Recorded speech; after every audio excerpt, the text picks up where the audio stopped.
Hey, and I'm here to record the video review for Thicker Than Water, Season 3, Episode 6, and I believe it's titled Through Thick and Thin. So, tonight's episode, it was a continuation of the family drama from last week. So, of course, we're dealing with Brooklyn and we're dealing with her father, Ben Tankard. She cusses at him at the table, and then she cusses as she's walking out the door saying, "I'm tired of this stuff." Okay, so of course she didn't say stuff, but she walked out of the restaurant saying this which was a bit disrespectful, if you ask me. However, then she's still crying. She's getting in the car. She's crying. You can tell this is really deep rooted, and there's so much more to it. And it's like, what is up with you? Okay. He's not going to say this on TV, but you could tell that he was really like, oh my gosh, I wanted to smack her. But he couldn't do that.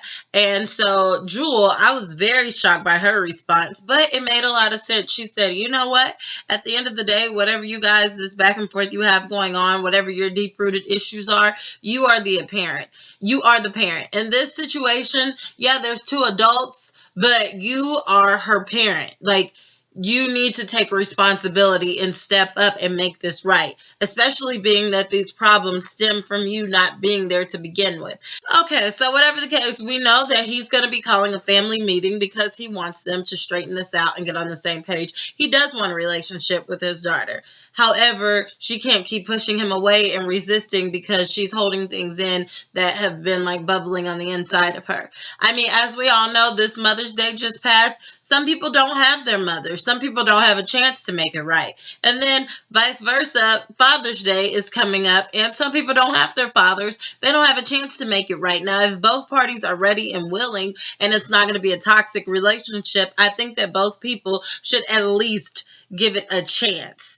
Meaning that Brooklyn, she's going to have to calm down too, because what if your dad was not physically here? Some people don't even have this opportunity to try to rekindle or rebuild a relationship with their father. So I know that he's not perfect. I understand that. But it's as if she's not even giving him a chance. Whatever the case, let's go to the dysfunction between Cyrene and Jewel. A lot of us have been really annoyed by Cyrene's attitude, especially towards her mom this past season. Well, if you let Cyrene explain it, apparently she wants to have a better relationship with her mother. She really does. She just wants her mother to start to kind of treat her as more like a friend rather than Cyrene, do this. Cyrene, don't do that. Cyrene, Cyrene, Cyrene, Cyrene, Cyrene. Okay, well, at the same time, I think that Cyrene has to understand that she just became an official adult not too long ago. So with that being said, there is a transition process as well for parents as well. But if Cyrene is acting and reacting to things like she's immature, then they're going to still continue to treat her like an immature child. So it's going to take some work on Cyrene's part. You're going to have to let them see you and respect you as an adult, and that transition will be a little bit easier for her. At the same time, Jewel is going to have to let go of the reins, and I feel like she has to an extent because Cyrene can get extremely disrespectful sometimes where most parents would just want to just be like, bam. But Jewel is like, no, she's an adult. I'm going to let her have that. Okay, whatever. I'm just going to walk away from this. Marcus, as we all know, he's a missionary. Him and his wife go around like spreading the word, ministering to people, trying to bring people closer to Christ. That is great. Right now, at this point in his career, he's going to take a break from that because he wants to like generate money, another source of income. And so he wants to do bow ties. Now, we all notice that in all of his pictures and every time he's dressed up, he's wearing a bow tie. And I'm assuming that's the bow tie line that he's trying to start up. So with that being said, he's working with Brooklyn because Brooklyn does hair shows and fashion shows and things. He thought it'd be great to collaborate with her. So he talks to his dad about this, and his dad is questioning him like a businessman, which I thought was great. He's not going to just tell him, hey, son, that's a great product if it's horrible. So he's questioning him, and he's saying, hey, why would I buy this bow tie? And Marcus says, well, because I'm your son, and you have to support me. And then he goes, oh, no, here we go again. You sounding like Brooklyn.